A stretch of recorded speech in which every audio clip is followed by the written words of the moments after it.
అది భవిష్యత్తులో తెలుస్తుంది. ఆ పార్టీ నాయకులు ప్రస్తుతానికైతే ఆలోచన లేదు అంటున్నారు. బట్ మొదటి నుంచి కూడా ఇక్కడ కాంగ్రెస్ పార్టీ, బీజేపీ, బీఆర్ఎస్ రెండు పార్టీలు ఒకటే. ఎవరికి ఓటేసినా కూడా అది బీజేపీకి వేసినా బీఆర్ఎస్కి వేసినా ఒకటే అనే నినాదాన్ని మొన్న అసెంబ్లీ ఎలక్షన్ల వరకు తీసుకెళ్లారు. రేపు పార్లమెంట్ ఎలక్షన్లో కూడా అదే తీసుకెళ్తున్నారు ప్రజల్లోకి. ఇప్పటి వరకు లోపాయికారి ఒప్పందాలు పెట్టుకున్నారు, ఇక నుంచి బహిరంగంగా పొత్తు పెట్టుకుంటారు అనే చర్చ కూడా కాంగ్రెస్ నాయకులు మాట్లాడుతున్న పరిస్థితులు. ఎందుకు ఈ రెండు పార్టీలు ఒకటే అనేదాన్ని కాంగ్రెస్ పార్టీ తీసుకెళ్తుంది? ఎందుకంటే వాళ్ళు ప్రతిసారి కూడా సిద్ధాంతపరంగానో లేకపోతే ఇక్కడ కేసీఆర్ గారి ప్రభుత్వం ఉన్నప్పుడు కొట్లాడే విషయంలోనూ బీజేపీ ముందుంది. ఈ రెండు పార్టీలు ఎప్పటికీ పొత్తు పెట్టుకోవు అని చెప్తున్నప్పటికీ కాంగ్రెస్ పార్టీ మాత్రం ఎందుకు ఇదే విషయాన్ని తీసుకెళ్తోంది? ఎస్ మేడం, ఒక విషయం, బీఆర్ఎస్ పార్టీ అప్పటి టీఆర్ఎస్ మరియు బీజేపీ పార్టీ యొక్క బంధం కానీ స్నేహం కానీ మిత్రుత్వం కానీ ఇప్పటిది కాదు. 2011లో ఆనాడు ఉమ్మడి ఆంధ్రప్రదేశ్లో కాంగ్రెస్ పార్టీ గవర్నమెంట్ ఉన్నప్పుడు ముఖ్యమంత్రిగా కిరణ్ కుమార్ రెడ్డి గారు ఉన్నప్పుడు ఎమ్మెల్యేల కోటా ఎమ్మెల్సీ ఎన్నిక రావడం జరిగింది.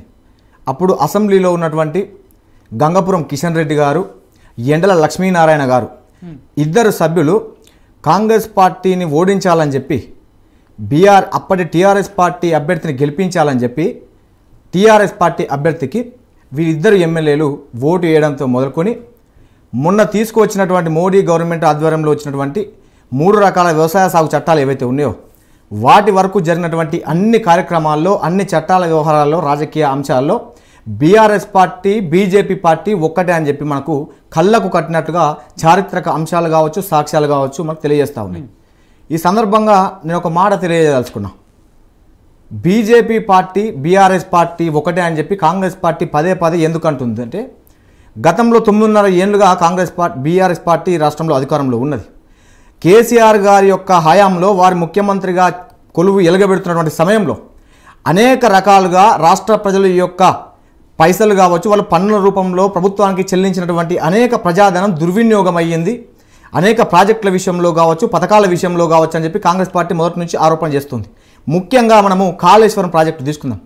కాళేశ్వరం ప్రాజెక్టు 1,30,000 కోట్లకు సంబంధించి ఏ విధంగానైతే ఆ ప్రాజెక్టు నిర్మాణంలో అవినీతి జరిగిందో దానికి సంబంధించినటువంటి ఆధారాలతో సహా మా నాయకుడు అప్పుడు పిసిసి అధ్యక్షుడిగా ఉన్నాడు రేవంత్ రెడ్డి గారు తమిళసై గారికి, గవర్నర్ తమిళసై గారికి, రాష్ట్రపతి గారికి, హోంశాఖ మంత్రి అమిత్ షా గారికి, ప్రధానమంత్రి గారికి లేఖలు రాయడం జరిగింది.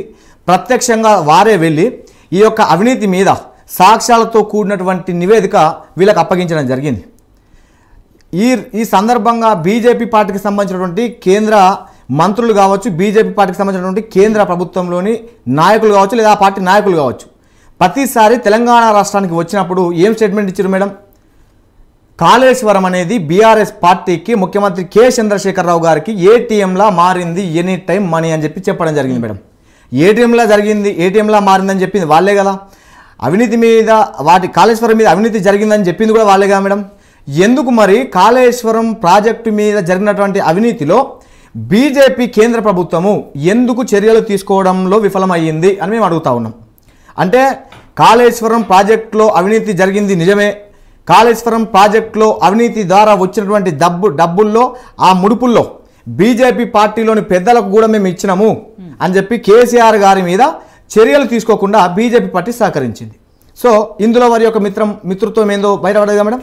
రీసెంట్గా ఒక అంశాన్ని మనం తీసుకుందాం. ఢిల్లీ లిక్కర్ స్కామ్లో కవిత గారిని ఇంతవరకు కూడా అరెస్ట్ చేయలేదు, మొన్నటి వరకు కూడా. ఎందుకు? ఢిల్లీ ఉప ముఖ్యమంత్రి మనీష్ సిసోడియా గారిని ఆ కేసులో వారి పేరు ఉన్నందుకు అరెస్ట్ చేయడం జరిగింది. వారు ఇంకా కూడా బహుశా జైల్లోనే ఉన్నట్టున్నది. మరి కేసీఆర్ గారి యొక్క కూతురు కల్వకుంట్ల కవిత గారిని ఎందుకు బీజేపీ కేంద్ర ప్రభుత్వము ఇంకా కూడా నోటీసుల పేరుతో మాత్రమే కాలం పబ్బం గడుపుతుంది, ఎందుకు ఇంకా అరెస్ట్ చేయడం లేదు? ఒక ప్రశ్న.